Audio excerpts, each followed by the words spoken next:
غیرت کا معاملہ قسط نمبر 1 ہمارے چینل پر اپلوڈ ہو چکی ہے۔ اب قسط نمبر 2 یہاں سے شروع ہو رہی ہے۔ یوسف نے پوچھا، جانتے ہو تمہاری اس حرکت کا کیا نتیجہ برآمد ہوگا؟ مجھے کسی نتیجے کی فکر نہیں، وہ بے پرواہی سے بولا۔ یوسف نے حق دوستی نبھاتے ہوئے کہا، عارف اگر تم نے شاہدہ کو قتل کر دیا تو تمہاری باقی زندگی جیل میں گزرے گی۔ تو کیا تمہارے خیال میں پچھلے 4 سال سے جنت میں رہ رہا ہوں؟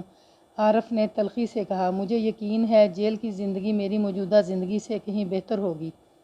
یوسف نے سمجھانے والے انداز میں کہا، یار میں تمہاری اس خطرناک سوچ کی حمایت نہیں کروں گا۔ گھریلو پریشانیوں نے تمہارے دماغ پر بڑا منفی اثر ڈالا ہے۔ میں تم سے حمایت کی درخواست بھی نہیں کر رہا۔ عارف جذبات سے عاری لہجے میں بولا، اور یہ تم نے بالکل ٹھیک اندازہ لگایا ہے کہ میرے دماغ پر بڑے منفی اثرات ہوئے ہیں۔ وہ معنی خیز انداز میں بولا، یار یوسف، تپش وہی محسوس ہوتی ہے جہاں آگ جل رہی ہو۔ میں اپنے حالات کو بہتر طور پر سمجھتا ہوں، تم صحیح اندازہ نہیں لگا سکتے۔ مجھے یقین ہے میری جگہ اگر تم ہوتے تو تمہارا فیصلہ بھی کچھ اسی نوعیت کا ہوتا۔ یوسف کو واضح طور پر نظر آنے لگا کہ عارف اپنی ضد سے باز نہیں آئے گا۔ اس کے انداز و اطوار سے جنونی کیفیت جھلکتی تھی۔ بہرحال اس نے اپنا فرض نبھاتے ہوئے تمام حجت ضروری سمجھا اور نہایت ہی ٹھہرے ہوئے لہجے میں کہا، عارف ابھی تم نے اپنے جن خوفناک عزائم کا اظہار کیا ہے وہ مشروط ہیں؟ ہاں مشروط ہیں۔ کیا مطلب؟ عارف نے اس کی بات کاٹتے ہوئے سوال کیا۔ یوسف وضاحت کرتے ہوئے بولا، تم نے بڑے واضح الفاظ میں کہا ہے کہ اگر تم نے شاہدہ کو رنگے ہاتھوں پکڑ لیا تو تم اسے جان سے مارو گے۔ فرض کرو، یوسف نے ذرا رک کر ایک گہری سانس خارج کی اور اپنی بات مکمل کرتے ہوئے بولا، فرض کرو تم شاہدہ کو رنگے ہاتھوں پکڑنے میں کامیاب نہیں ہوتے تو پھر تم کیا کرو گے؟ اول تو اس بات کی بالکل امید نہیں ہے کہ میں کامیاب نہ ہوں، عارف نے ٹھوس لہجے میں کہا، اور اگر ایسا ہوا تو بعد کی بات میں سوچوں گا۔ یوسف خاموشی سے اسے دیکھتا چلا گیا۔ عارف صحت اور جثے کے اعتبار سے ایسا نظر نہیں آتا تھا کہ وہ غیرت کی نام پر کوئی بڑا کارنامہ انجام دے سکے۔ اگر اس میں مردوں اور شوہروں والی روایتی خوبی ہوتی تو لوگ اسے شاہدہ کی بیوی مشہور کرنے کی جرت نہیں کر سکتے تھے۔ وہ ایک کمزور اور دبو قسم کا شوہر تھا، لہذا یوسف نے اس کی خطرناک انتقامی باتوں کو زیادہ سنجیدگی سے نہیں لیا۔ یوسف خود بھی اسی قصبے میں رہتا تھا، لیکن شاہدہ کے کردار کے متعلق اس نے اس سے پہلے کسی کے منہ سے ایسا کچھ نہیں سنا تھا۔ یہ ٹھیک ہے کہ شاہدہ تیز، بد مزاج اور سرکش قسم کی بیوی تھی، لیکن اس کی بے وفائی کا مرتکب ہونے کی اطلاع یوسف کے لیے حیرت انگیز اور ناقابل یقین تھی۔ آئندہ چند روز تک ان کے درمیان شاہدہ کے حوالے سے کوئی بات نہیں ہوئی، بلکہ عارف نے اپنے گھریلو پریشانیوں کا تذکرہ موقوف کر دیا تھا۔ یوسف کو عارف کی اس پراسرار خاموشی پر حیرت بھی ہوئی، لیکن اسے کریدنا یا ٹٹولنا مناسب نہ سمجھا۔ اور اب یوسف حلوائی میرے سامنے بیٹھا تھا۔ جائے وقوع یعنی عارف کا گھر میرے تھانے سے زیادہ فاصلے پر نہیں تھا۔ میں نے ضروری تیاری کے بعد حوالدار نصیر شاہ کو اپنے ساتھ لیا اور جائے واردات کی جانب روانہ ہو گیا۔ اطلاع کنندہ یوسف حلوائی کو بھی میں نے اپنے ہمراہ لے لیا تھا۔ راستے میں میں نے اس سے سوال کیا، تم دونوں کے درمیان شاہدہ کے حوالے سے وہ خطرناک گفتگو کتنا عرصہ پہلے ہوئی تھی؟ یہی کوئی 12-15 دن پہلے، اس نے سوچ کر جواب دیا۔ میں نے کہا، شاہدہ کا قتل تو یہی ظاہر کرتا ہے کہ عارف نے اسے رنگوں ہاتھوں پکڑ لیا تھا۔ مجھے بھی یہی لگ رہا ہے جناب، وہ گہری سنجیدگی سے بولا۔ یوسف، میں نے گمبھیر انداز میں سوال کیا، تمہیں یہ کس طرح پتہ چلا کہ عارف نے اپنی بیوی کو قتل کر دیا ہے؟ کیا تم اس کے پڑوس میں رہتے ہو؟ وہ میرے گھر سے کئی گلیاں دور رہتا ہے، اس نے سادہ سے لہجے میں بتایا۔ اس کا مطلب ہے آج تم صبح اس کے گھر گئے تھے، ہے نا؟ جی ہاں، اس نے اس بات میں گردن ہلائی۔ مجھے ایک ضروری کام سے اس کے گھر جانا پڑا تھا۔ اور وہ ضروری کام کیا تھا؟ میں نے ٹھہرے ہوئے لہجے میں پوچھا۔ وہ لمحاتی خاموشی کے بعد گویا ہوا، کچھ عرصہ پہلے عارف نے مجھ سے 300 روپے ادھار لیے تھے۔ کل میں نے اسے اپنی رقم واپس مانگی، مجھے اچانک ان روپوں کی ضرورت پڑ گئی تھی۔ عارف نے کہا، اس وقت تو میرے پاس رقم نہیں ہے، تم ایسا کرو کل صبح میرے گھر آ جاؤ، میں تمہیں 300 روپے دے دوں گا۔ اس کے ساتھ ہی اس نے تاکید کی کہ میں صبح ذرا جلدی اس کے پاس آؤں کیونکہ اسے کہیں جانا ہے۔ وہ سانس لینے کے لیے رکا، پھر بولا، چنانچہ میں آج صبح اس کے گھر پہنچ گیا۔ مجھے امید تھی کہ عارف اس وقت تک جاگ چکا ہوگا۔ میں نے اس کے دروازے پر دستک دی اور دروازہ کھلنے کا انتظار کرنے لگا۔ جب تھوڑی دیر تک دروازہ نہیں کھلا تو میں نے دوبارہ دستک دی۔ اس مرتبہ بھی اندر سے کوئی جواب نہیں آیا۔ مجھے تشویش ہوئی کہ عارف نے دروازہ کیوں نہیں کھول رہا۔ ایک لمحے کے لیے میرے ذہن میں یہ خیال بھی آیا کہ کہیں وہ گھر سے چلا تو نہیں گیا۔ تیسری بار میں نے ذرا زور کی دستک دی اور اس کے ساتھ ہی گھر کے بیرونی دروازے پر زور ڈالا، اور اسی لمحے یہ حیرت انگیز انکشاف ہوا کہ دروازہ بند نہیں تھا۔ میرے ہاتھ کے دباؤ سے دروازہ کھلتا چلا گیا۔ میں نے عارف کو پکارتے ہوئے بے ساختہ گھر کے اندر قدم رکھا، لیکن یوں محسوس ہوتا تھا جیسے اس گھر میں کوئی بھی موجود نہ ہو۔ اس صورتحال نے میرے اندر تجسس جگایا کہ مجھے آگے بڑھ کر دیکھنا چاہیے۔ عارف کے گھر میں آج یہ کیسی ویرانی چھائی ہے۔ میں مانتا ہوں کہ مجھے بلا اجازت یوں کسی کے گھر میں نہیں گھسنا چاہیے تھا، لیکن پتہ نہیں کیوں مجھے اس وقت خود پر اختیار نہیں رہا تھا۔ نہ چاہتے ہوئے بھی میں آگے بڑھتا چلا گیا اور پھر ایک کمرے میں اس نے جملہ ادھورا چھوڑ کر جھرجھری لی اور خوف زدہ نظروں سے مجھے دیکھتے ہوئے بولا، ایک کمرے میں میں نے شاہدہ کو مردہ حالت میں پڑے دیکھا، اس کی گردن کٹی ہوئی تھی، اور وہ ایک مرتبہ پھر جملہ نامکمل چھوڑ کر خاموش ہو گیا۔ میں نے گہری نگاہ سے اس کا جائزہ لینے لگا۔ یوسف حلوائی لمحات میں خوف زدہ دکھائی دے رہا تھا۔ میں چند لمحات تک بغور اس کی کیفیت کا اندازہ لیتا رہا، پھر ٹھہرے ہوئے لہجے میں استفسار کیا، شاہدہ کو مردہ حالت میں دیکھ کر تم نے سمجھا کہ عارف نے اسے قتل کر دیا ہے اور تم اس واقعے کی اطلاع دینے تھانے پہنچ گئے؟ یہی بات ہے نا؟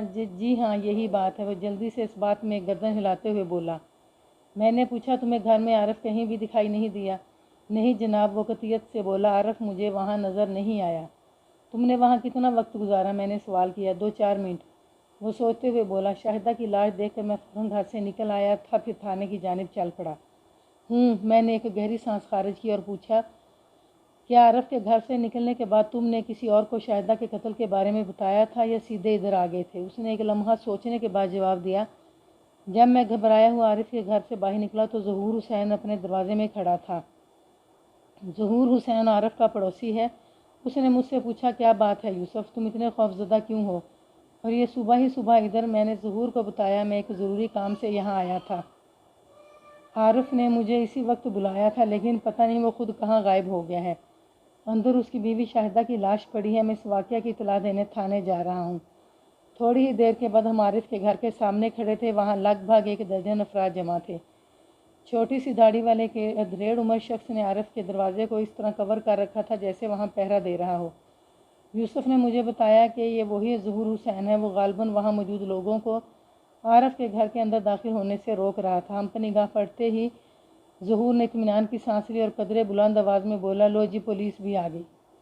ہمیں دیکھ کر لوگ ایک طرف ہٹ گئے۔ ظہور نے آگے بڑھ کر مجھ سے مصافحہ کیا اور ایک سکون بھری سانس خارج کرتے ہوئے بولا، تھانے دار صاحب، اچھا ہوا آپ تشریف لے آئے۔ میں نے بڑی مشکل سے ان لوگوں کو روک رکھا تھا۔ میں نے اس کا شکریہ ادا کیا اور عارف کے گھر کے اندر داخل ہو گیا۔ اپنے پیچھے میں نے صرف حوالدار نصیر شاہ، یوسف حلوائی اور ظہور کو آنے کی اجازت دی۔ دروازے کے باہر جو لوگ اکٹھے تھے، ان میں سے ایک کی میں نے وہیں ڈیوٹی لگا دی کہ وہ کسی کو اندر داخل نہ ہونے دے۔ رفیق نامی ایک ہٹا کٹا شخص تھا۔ مجھے یقین تھا وہ باہر کی صورتحال کو بآسانی کنٹرول کر لے گا۔ وہ ماہ اکتوبر کے ابتدائی ایام تھے۔ گلابی جاڑا اپنی پوری آب و تاب سے ماحول میں سرایت کر چکا تھا۔ دن خاصا معتدل گزر تھا، لیکن شام اور خصوصاً رات میں اچھی خاصی ٹھنڈک ہو جاتی تھی۔ لوگوں نے کمروں کے اندر بستر لگا لیے تھے اور رات میں کھیس یا ہلکے کمبل اوڑھنے پڑتے تھے۔ ہم صحن سے گزر کر اس کے کمرے میں پہنچ گئے جہاں یوسف حلوائی نے شاہدہ کی لاش دیکھی تھی۔ عارف کا گھر 3 کمروں پر مشتمل ایک چھوٹا سا مکان تھا۔ 2 کمرے پہلو بپہلو گھر کے پچھلے حصے میں واقع تھے۔ ان کے آگے 8 فٹ چوڑا ایک برآمدہ تھا، پھر چھوٹا سا صحن آ جاتا تھا۔ گھر کا تیسرا کمرہ وہ بیٹھک تھی جو بیرونی دروازے کے گھر کے سامنے والے حصے میں ایک کونے میں بنی ہوئی تھی۔ باورچی خانہ وغیرہ بیٹھک کی مخالف سمت میں ترتیب وار دیوار کے ساتھ بنے ہوئے تھے۔ شاہدہ کی لاش جس کمرے میں پائی گئی تھی وہ عقبی 2 کمروں میں سے ایک تھا۔ شاہدہ مردہ حالت میں بستر پر پڑی بے ترتیب تھی۔ اس کی گردن شاہراہ کے مقام سے کٹی ہوئی تھی۔ بہنے والے بے تحاشا خون نے بستر کو بری طرح آلودہ کر دیا تھا۔ بستر کی کیفیت سے بخوبی اندازہ ہوتا تھا کہ موت کو گلے لگانے سے پہلے شاہدہ کتنی تڑپی ہوگی۔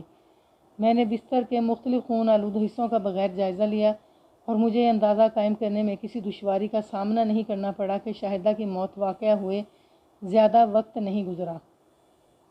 اسے رات کے آخری پہر یا فجر کے وقت گردن کاٹ کر موت کے گھاٹ اتار دیا گیا تھا۔ اسے نیند کی حالت میں قتل کیا گیا تھا کیونکہ وہاں افراتفری کے آثار موجود نہیں تھے۔ ایک محتاط اندازے کے مطابق شاہدہ کو کسی تیز دھار چھری یا خنجر سے گردن کاٹ کر موت کے منہ میں دھکیلا گیا تھا۔ شاہدہ کی عمر 25-26 سال سے زیادہ دکھائی نہیں دیتی تھی۔ اس کے چہرے کی دلکشی اور بدن کی شادابی کو مردہ حالت میں بھی بآسانی محسوس کیا جا سکتا تھا۔ وہ بلا شبہ ایک خوبصورت عورت تھی۔ مجھے اس کی موت کا دلی افسوس ہوا اور اسی افسردہ دلی کے ساتھ میں موقع کی ضروری کارروائی میں مصروف ہو گیا۔ آدھے گھنٹے کی محنت کے بعد میں نے آلۂ قتل برآمد کرنے میں کامیاب ہو گیا۔ وہ گوشت کاٹنے والی بڑے سائز کی ایک چھری تھی جس کے پھر پر لگے ہوئے خون نے مجھے بتا دیا کہ اس کی مدد سے شاہدہ کی گردن کاٹی گئی تھی۔ مذکورہ چھری مجھے باورچی خانے میں دو چھتی پر برتنوں کے پیچھے پڑی ہوئی ملی تھی۔ یہ ایک اہم تفتیشی پیش رفت تھی۔ میں نے موقع کی ضروری کارروائی کو نپٹا کر مشیر نامہ تیار کیا اور شاہدہ کی لاش کو آلۂ قتل سمیت پوسٹ مارٹم کے لیے ضلعی سرکاری ہسپتال بھجوا دیا۔ ظہور حسین نے دبی زبان سے مجھ سے کہا بھی کہ لاش کو ہسپتال روانہ کرنے سے پہلے عارف کی واپسی کا انتظار کر لوں، لیکن اس کی یہ فرمائش مجھے غیر اہم اور فضول سی لگی۔ میں نے اس کی طرف دیکھتے ہوئے کہا، کیا تم جانتے ہو عارف کہاں گیا ہے؟ نہیں جی، مجھے تو اس کے بارے میں کچھ پتہ نہیں، اس نے جواب دیا۔ میں نے پوچھا، کیا تم یہ مجھے بتا سکتے ہو کہ وہ کب تک واپس آئے گا؟ جناب، مجھے جب یہ پتہ ہی نہیں کہ وہ گیا کہاں ہے تو میں اس کی واپسی کے بارے میں کیا بتا سکتا ہوں؟ وہ بے بسی سے بولا۔ میں نے کہا، لاش کو پوسٹ مارٹم کے لیے سرکاری ہسپتال بھجوانا بہت ضروری تھا، اسی لیے میں نے اس سلسلے میں کوئی تاخیر برداشت نہیں کر سکتا۔ جب عارف واپس آئے گا تو اس سے بھی نپٹ لیا جائے گا۔